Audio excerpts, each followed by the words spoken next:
Assalamualaikum warahmatullahi wabarakatuh. Hai, kembali lagi dengan saya, Sinta Maya Oliviana, dari Prodi Pendidikan Islam Anak Usia Dini, UIN Maulana Malik Ibrahim Malang. Pada kesempatan kali ini, saya akan menjelaskan tentang otak dan emosi. Disimak baik-baik ya. Otak adalah pengendali pikiran, perasaan, dan perilaku manusia. Pemrosesan rasa takut terletak pada area emosi kita di otak.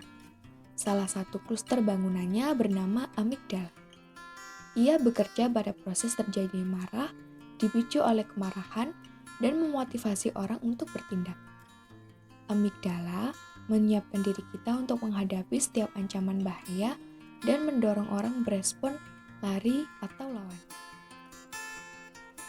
Ketika seseorang marah, hipotalamus hipofisis di otak memerintahkan kelenjar di atas ginjal untuk melepaskan zat kimiawi bernama adrenalin dan noradrenalin. Keluarnya zat kimiawi ini membuat jantung berdegup keras dan tekanan darah meninggi. Kecepatan pernafasan pun meningkat dan mendorong pankreas mengatur keseimbangan kadar gula di dalam tubuh, suhu tubuh naik, kulit berkeringat. Maksud kegiatan Faali ini adalah bahwa tubuh dipersiapkan untuk lari atau lawan.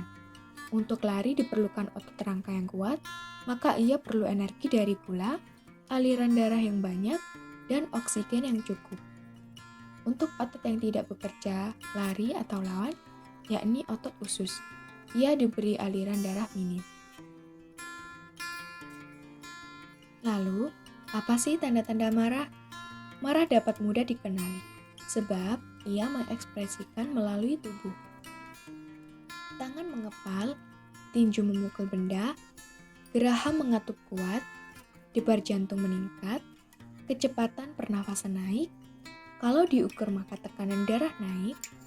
Nampaknya merupakan tanda yang mudah dikenali kalau seseorang sedang marah, baik dikenali yang marah maupun yang dihadapinya. Ini juga kita alami saat diperlakukan tidak tepat pada tempatnya, atau tidak sepadan, disakiti, dan mungkin menghadapi problema tak terduga. Menurut teori perilaku kognitif, marah mempunyai atribut beberapa faktor, yakni pengalaman masa lalu, perilaku yang dipelajari, kurang keterampilan mencari solusi bagi masalah yang dihadapi.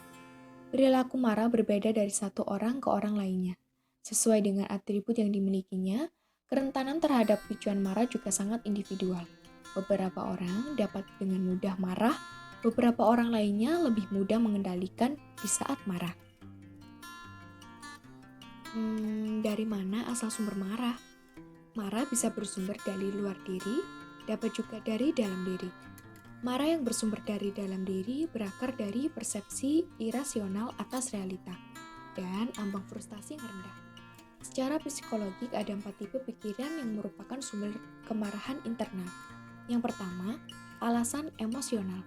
Mereka yang emosinya mudah dibangkitkan seringkali salah menafsirkan situasi atau kejadian yang ditampilkan, sehingga langsung meresponnya sebagai ancaman atas hambatan kebutuhan mencapai goalnya. Yang kedua, toleransi frustasi yang rendah. Suatu saat memang kita pernah mengalami level frustasi kita yang rendah, terutama karena sakit, lelah, kurang tidur, lapar, stres, cemas, dan gangguan jiwa. Pada saat ini, situasi demikian, maka kita akan cepat marah. Yang ketiga, harapan yang tak masuk akal. Kadang orang menuntut hal yang di luar jangkauan dan tak sesuai dengan situasi yang nyata. Dan yang keempat, menyepelekan orang. Saat orang dianggap sepele, tidak berkualitas, maka picuan marah akan lebih mudah meletup.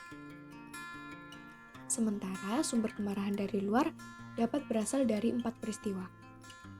Yang pertama, diserang dengan kekerasan verbal, ide dan opini yang tidak dihargai, ancaman terhadap kebutuhan dasar, kerjaan atau nafkah, keluarga, kehidupan, dan lain sebagainya. Apa sih dampak marah bagi otak? Otak memproses setiap kejadian dalam diri dan yang dimasukkan ke tubuh melalui indera. Ketika ancaman terhadap diri berjuta sel syaraf aktivasi dengan meminta hipotalamus memberi isyarat kepada hipofise untuk mendorong kelenjar suprarenal di atas ginjal mengeluarkan adrenalin dan noradrenalin. Zat kimiawi ini akan ikut aliran darah dan direspon oleh jantung dengan berdegup keras, oleh paru-paru dengan meningkatkan kecepatan pernafasan, oleh pankreas dengan menyemburkan lebih banyak glukosa, oleh otot rangka dengan bekerja ekstra, oleh otot polos sistem cerna dengan menurunkan suplai darah, oleh otot polos pembuluh darah dengan menaikkan tekanan darah. Amigdala merupakan bagian otak yang mendorong proses kemarahan ini.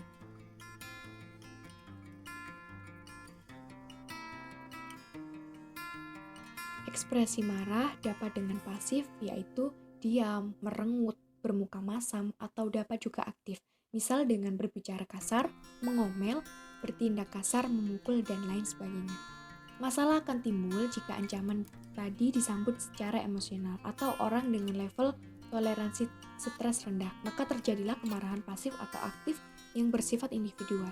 Kemarahan tanpa kendali berakibat besar bagi individu, sebab seringkali kemudian hari menimbulkan penyesalan, memalukan, dan bahkan tak terampuni.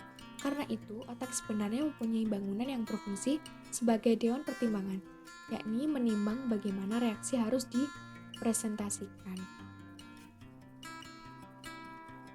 Bagaimana sih kita mengelola marah? Marah tak selamanya merugikan loh, ia dapat disalurkan menjadi keberuntungan.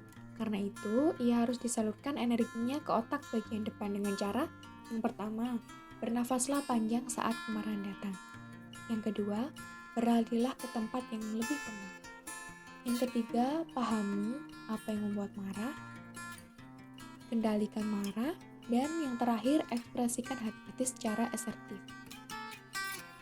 Dapat juga bahan marah tadi dialihkan ke pusat emosi tertawa. Jadikan bahan kemarahan menjadi bahan humor. Pelajari ketika para komedian diolok-olok yang seharusnya direspon marah menjadi respon bahan tertawaan bagi dirinya sendiri dan penonton. Jadi cukup sekian yang dapat saya sampaikan. Semoga bermanfaat. Wassalamualaikum warahmatullahi wabarakatuh.